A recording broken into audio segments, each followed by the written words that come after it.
Bitcoin looks about as healthy as the Queen of England right now, and the Queen of England is dead. So is the price of Bitcoin, down about nearly 7% in the past few days, about 4 days now. And if you look at Ethereum is down about 10% in the past couple of days. These are significant retraces from the highs, but what do they mean going forward? And have I done my work? Well, yes, I've done a bunch of analysis for us to look at today, as well as, of course, checking in on the Bitcoin liquidation heat map, the Ethereum liquidation heat map, and a bunch of other different tools that we can use to measure in which direction the price of Bitcoin, Ethereum, Solana, and a bunch of other altcoins are going to head in the coming days. So if you don't mind, drop a like on the video and let's begin. First things first, the Fibonacci retracement. You can see we nearly came down and touched the bottom here of this Fibonacci retracement, which would be, I mean, it's not quite the bottom. Typically, you'd expect to retrace to around 0.618 before a reversal, but it depends on how you plot your Fibonaccis. This one here is plotted since the start of August. However, if we were to zoom out on this chart, we could make this fib a hell of a lot bigger, which wouldn't do us any favors if we were expecting the end of the bull market, of which I'm not really expecting. But if we were to say, well, a retrace down to 0.618 here would take Bitcoin down to around $93,000. It's far from out of the question. And the question is, why are all of these things happening right now? What is the reason that the price of Bitcoin is in such a consistent decline at this moment in time? I'm going to show you. If I go over to here and I bring up this particular tab, we can see the next FOMC meeting is in 30 days, and this chart here shows us what the rate cut is expected to be, or rather, if there is a rate cut expected to happen. And we can see it's currently sitting about 83%. The other day, that sat up at 96%, which is why the price of Bitcoin has declined. We'll likely see, as the closer that meeting gets, the price of Bitcoin will probably go higher. The technicals aside. If we look at the technicals, however, before then, how low could the price of Bitcoin potentially go? I mean, if we were to plot from here, at a bare minimum, we're looking at around $112,000. That would be the first point on the fib that you get a fib retest. That wouldn't be amazing, but it wouldn't be the end of the world. If we started crushing through the ranges here and went all the way to 0.618, that would be $93,000, and that would be quite sad times in the crypto industry, and it certainly spell the end of any kind of altcoin profit that you've got in your portfolio right now. If you look here at what Bitcoin's been doing so far, this is the hyperbolic, parabolic, whatever you want to call it, trend of this bull market so far. And if we bring up some of these indicators here, in fact, I've only got Stonksy loaded up at the bottom, but let me bring up the RSI. I want to show you something on the RSI that I find mildly concerning at this moment in time. If I bring up the RSI and I put it on the daily chart, should we go weekly? We'll go weekly. We'll go weekly here. If you look at the weekly chart here, you can see on this, if I bring up this brush tool, you've got a bunch of uptrend here. And then throughout this period of uptrend, you can draw your uptrend here. It's definitely going up. We can all see that. You've got a bearish divergence on your RSI. And that means we'll come down at some point in time. Let me show you what's happened in the past when we've had these bearish divergences throughout these bull runs, because it's not the first time that something like this has happened. If you look here, in fact, let me find it from the previous bull run. We can see that while the price of Bitcoin was rising in this particular range here, you can see there, you've got a price rising, you've also got RSI retracing. And when you've got that, you've got what's called a bearish divergence. And a bearish divergence, this is a weekly chart, so bear in mind it's not something that's going to happen tomorrow. So don't say, oh, you said it's going to happen. No, this is something that's going to happen in the longer term. But definitely, we are probably getting towards the back end of this bull run when it comes to Bitcoin. That's not to say that Ethereum, altcoins, and everything else has topped out, because I don't believe that they have. And I actually think we'll probably see a lot of that Bitcoin money that's built up over this period of time, which has been a very extended period of time at this point in time. If we look at how long this bull run has been going on so far for Bitcoin, bottom to top, toe to head, whatever you want to call it, it's been going on for 1,015 days as it sits right now. That's a long period of time. If we measure that in comparison to previous bull runs and see how long from bottom to top, the bottom being about there, that would be the bottom, that is 1,071 days. We're so close, but we've not had that final kind of explosive move upwards that ultimately liquidates all short positions, and then you know what happens next. It's not good news. The thing that comes next is is pretty rough. Nobody looks forward to that part. However, you can make a lot of money from it, especially if your head's in the right place. But that means that you've got to hold something back. You can't be all in at this stage of the market, because if you're all in at this stage of the market, if it goes south, you're going to suffer. So when it comes down to the lower time frames for Bitcoin, we're going to move on to Ethereum in just a second. Before that, we're going to check on the Bitcoin liquidation heat map. But if we move on to this lower time frame here and look at what Bitcoin is doing, sure, you're going to see a lot of bearish videos on the internet right now. You're going to see a lot of bearish sentiment on the internet right now. And that's because Bitcoin's price has come down. That doesn't mean that Bitcoin's price can't immediately go back up again before going back down again. That's something to be very aware of. Like, Bitcoin does move. You've seen it. It goes like this all the time. You can't see it because I'm in front of the thing. Anyway, we're looking at Bitcoin here on the 5-minute chart. Let's go over to the 15-minute chart and get some general direction here for the short term. So what we're looking at here for Bitcoin, I think things are not looking too bad, if I'm honest. If I was to be plotting this right now as a complete noob, I'm not a noob, but if I was a noob, I'd say that is an inverse head and shoulders, and that should lead to a spike to the upside. Do I think that can actually happen, though, for Bitcoin right now? It's a difficult one. For me, this level here is the key level right now, and that'd be $117,000. A break of $117,000, rather $117,800 would ultimately yield more upside. My concern is firing in a long position here, and it just starts hemorrhaging losses, because there is so much downside still that could be had in this particular move. If we're looking here, you could draw quite easily some lower levels of support that no one would really expect to happen, but to be honest, become quite plausible when you look at the maths. We're looking at this level right here in terms of me, my company, everyone like that. We're looking at this level right down here around $108,200.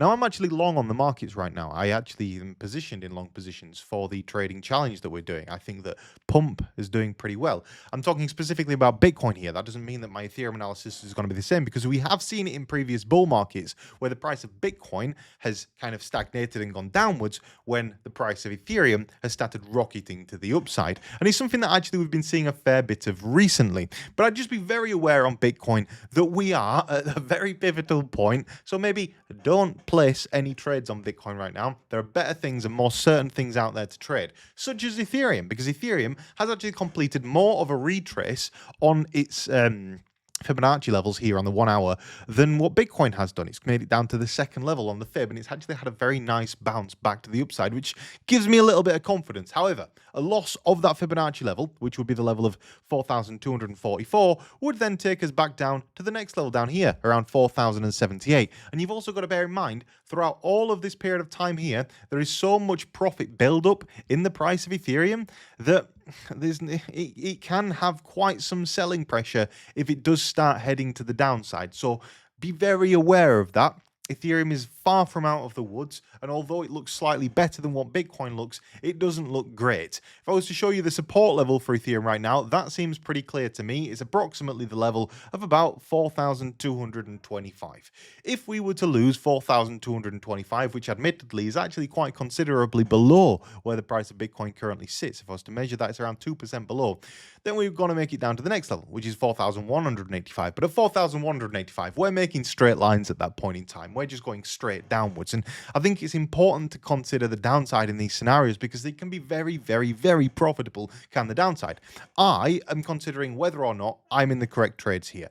I'm doing this for the $10,000 to $100,000 trading challenge. We are on day, I think, 26 or 27 at this point in time. And if I'm to go over here to the assets page and show you how we're doing at the $10,000 to $100,000 trading challenge, I can show you the profits and losses so far. Today, we're down 10K today. Not an amazing day. We actually did, though, do pretty well at one point in time. We're up 348% at the very peak. I had an account balance of plus $74,000. So we peaked to $84,000, and right now we're not at $84,000 anymore. So it's a pretty good time to get involved. We're down because of the crash, and I was long, and then the market crashed. So you can't win them all. I'm doing my best. We're up overall, but this here, this $37,000 over the span of this year, we're turning it into $1 million. And if you want to do that, sign up on the link for Bluffing in today's video description and get yourself involved. Not only that, but on that link, you also get a 25% fee discount. Everyone that signs up automatically gets VIP1 applied to their account. It won't say it on your account, but if you check the fees when you place the trades, you'll find that you're trading with a fee discount. So check it out. Bluffing is a fantastic exchange platform. However, back to the analysis. What are we looking at? ETH just isn't holding its gains right now. And that's another concern of mine. If we're looking at Ethereum here, 10-minute chart, we've had several rallies to the upside today, and none of them have held their gains. A lot of this is due to what is going on in Ukraine at the moment, or rather with Russia, and it's not actually going on, it's going on in America, in Alaska. But a lot of this is due to what is going on politically. And none of that is... I mean, it could be really bullish and positive news. Look, put it this way. If it comes out that there is an end to the war and everything is... we're all going to hold hands and sing and dance, the market's going to go absolutely scatty and it'll go up in a straight line. I'd love that. That'd be amazing. Will that scenario happen? I would like to think it will. And I think that ultimately is the bullish hope in the market right now. But until that happens, there is uncertainty, and there is fear, and there is doubt, and there is no certainty. And that means that prices tend to wobble as people pull money out of the markets. So looking at here on the Ethereum chart, on the daily chart, we can see that Ethereum is doing something that you would very much expect it to do. It's done this before. It's at its all-time high, or near its all-time high. It came up, it nearly got to a new all-time high. A new all-time high for Ethereum would be about $5,000, give or take a little bit. We nearly got there. We're up at $4,900 and we didn't push any higher. That's no great surprise because Ethereum is up so significantly over the course of the past few weeks. And it has only been a few weeks, I mean, since April, but really not that long in the grand scheme of things. 133 days, it's up 207%. And at the very peak, it was up 238%. It's only normal. It's only normal for people to be taking profits at this point in time. What I would suggest is quite likely at this point in time is probably a little bit of a dip down and then continued consolidation out in this range here before an ultimate breakout at the back end of this year in October, November, because what is it? Pumptober and Moonvember. Those are going to be some pretty good months. It'll probably take a little bit of time for the politics to work itself out. And when the politics has worked itself out, this will make a new all-time high, and the price of Ethereum will go to $10,000 at least, because we've been waiting for it for so long at this point in time. It seems only inevitable that the price of Ethereum would continue to rise to the upside. So I'm pretty excited for what's going to happen with that, but I don't think it's going to happen immediately, and I would be pretty cautious on the lower timeframes right now when it comes to Ethereum, unless we are to break through the level of which we just got rejected at, which is $4,360. A break of $4,360 means that actually we technically have broken the downtrend, and then you'd be looking for a retest. So what would likely happen in that scenario is something like what happens here, whereby the price comes to the upside, it comes down, and it retests a little bit lower, and that would be the point of which you want to buy around 4,200, assuming that we were to hold that level of support, which, 50-50 if we even do the breakout move here. Assuming that this actually is a real rejection and we're not actually going to go above it, then we're again looking down here around $4,140 on the price of Ethereum as a buy zone. And that's not pleasant, but it's not terrible, is it? $4,000 Ethereum is far from being terrible. For me, my main interest right now in the markets is Solana. I'm very bullish on Solana because Solana hasn't pumped in the same way that ETH has pumped. It's not pumped in the same way that Bitcoin has pumped. It's not made a new all-time high. This is the hourly chart, but if we go over on Solana and go to the daily chart, it's just looking so much more ripe and pumpy than what Ethereum does do. Ethereum looks fat. It looks bloated. There's too much profit build-up in it. It just doesn't look that attractive compared to so many other different coins on the market, one of which is Solana, that just hasn't had Solana season yet, and we've been waiting for that for a long time. I don't know if you remember back in April when the price went all the way down to about $90. It's been a long time since then. And even then, it's only up 2x compared to a lot of other things in the market, which are up significantly more than 2x. I really like the look of Solana right now. but I like the look of it for buying spot. I don't feel so safe entering into significant long positions on Solana, although I am in a long position on Solana. I'm more so looking for a safe exit after everything that's happened today. I don't feel 100% confident in this trade. That, however, is peak retail thought processing, and it concerns me that thinking like that, that's how people that lose money trade. So there's something to bear in mind as well, that, you know, you might be better off just buying the dip here, crossing your fingers and waiting. It could be one of those times. So when it comes to, I just want to also fill you with a little bit of joy for a second, because I know that some of you will have lost a lot of money in the past 24 hours. Top traders on Hyperliquid. Something that is interesting to me to keep an eye on. So the top traders, and the reason I say this will make you cheerful is just bear with me a second. Come on, load. We'll come back to it in a second. The liquidation heat map, sorry. The liquidation heat map right now, we can see we've smashed through a lot of it, to be fair. And if we go over and we look at the 1 month liquidation heat map, we should have smashed through so much of this liquidation heat map at this point in time. We have, but there's still so much left to go down here on the price of Bitcoin, which would ultimately push us down into those lower ranges. And it would ultimately be a flash crash, because stuff like that generally happens through futures contracts manipulations, whereby the larger, richer traders push the price of Bitcoin down, triggering liquidations, pushing the price of Bitcoin down more aggressively into their beds that they've got placed at lower prices. Now, when it comes to Ethereum, if we're looking at Ethereum as well, Ethereum will have a huge build-up in terms of liquidations, and we've not quite hit it yet. We can see down here billions of dollars at $4,100. But again, is it a magnet or is it a trap? You tell me in the comment section below. Leave a comment. I'm actually interested to know your thoughts on it, because right now 55% of traders are long and 45% of traders are short. That's a pretty interesting ratio, because typically you'd expect 70% of traders to be long, which could mean that the short trade, to be honest, right now is potentially overpopulated unless we're going into a bear market. Another thing to be aware of. The thing that I said is going to make you happy is this. This is a trader that I've been watching now on Hyperliquid for a while. This is their last week. So say that we start the last week starting at 0. They managed to make a $15 million profit at their peak. And right now they are sat in an $9 million loss, pretty much. A $9 million loss. That means that they've lost $20 million this week from their peak to where they are right now. And they've currently got an account equity of $5 million, which is terrifying. I feel so sorry for this guy, because he'd built up a humongous amount of profit in his account and blitzed it.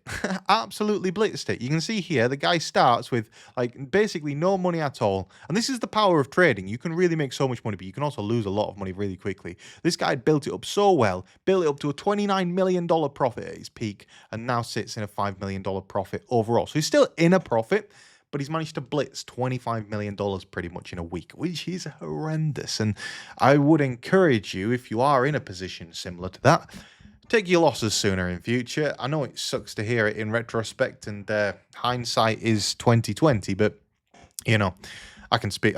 I say this stuff to myself all the time as well when I have a losing trade. I'm like, why didn't I pull that sooner? I know the pain. I honestly do know the pain.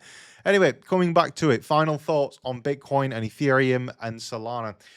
I maintain a mild bullish stance, which is why for the challenge right now, I maintain these long positions. I am mildly bullish. I kind of think we might just turn around in the short term. I have my levels of which I intend on getting out on Ethereum. That would, rather on Bitcoin, sorry, the level would be about $14,500. On Ethereum, I'll just bring up the Ethereum chart. The level is a loss of this lower range here, which would be because basically as soon as we drop back down into the next level of the fib, we'll go all the way to the bottom of the next range of the fib. One thing we could actually bring up here is the VRVP, because the VRVP will give us the volume range. And if we I'm just going to quickly show you how to set up a VRVP here, because we want to make sure it actually makes sense. I want to have a row size. No, I want more than that. I want 500. And that should give us, there we go. That's a lot better. So now with the VRVP, we can kind of see that we've got a gap of liquidity here. The next range being approximately $4,405. Kind of actually looks like that might happen, you know. And then, to be honest, right behind me, which you can't currently see, but if I go like that, then you can. This level here is terrifying because this level here is down to 4,049. And that's what I talk about. When you lose that lower, it's just lost it because of whatever reason. But when you lose that lower range of the fib, which is that purple, or rather orange down to green, that's that gap in liquidity there. And that'll just happen like that. There'll be no defending against it. It'll just happen. It'll wipe out your portfolio. So the question is it even worth taking a Solana long at these levels?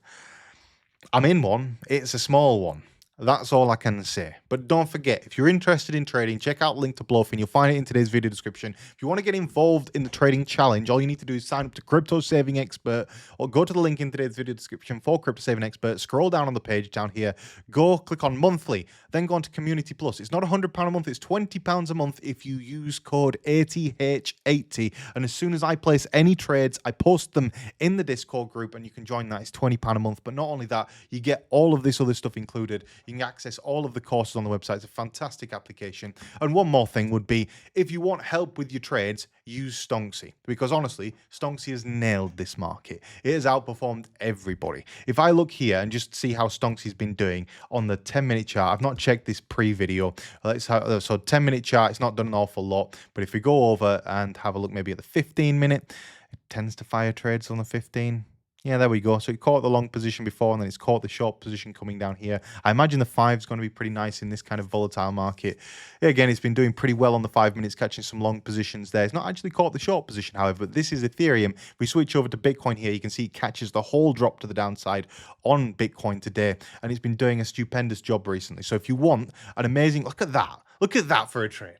Look at that. That's amazing. Boom. All the way to the downside. Catches the long position. Catches the short position. If you find yourself getting tied in a knot right now, honestly, try 1 month of Stonksy. You'll find it linked in today's video description as well. It is an amazing, amazing application. We spent so long building it, so use it. Check it out. Use code BOT20 for 20% off your first month. Have a great day, everybody. See you in a bit. Goodbye.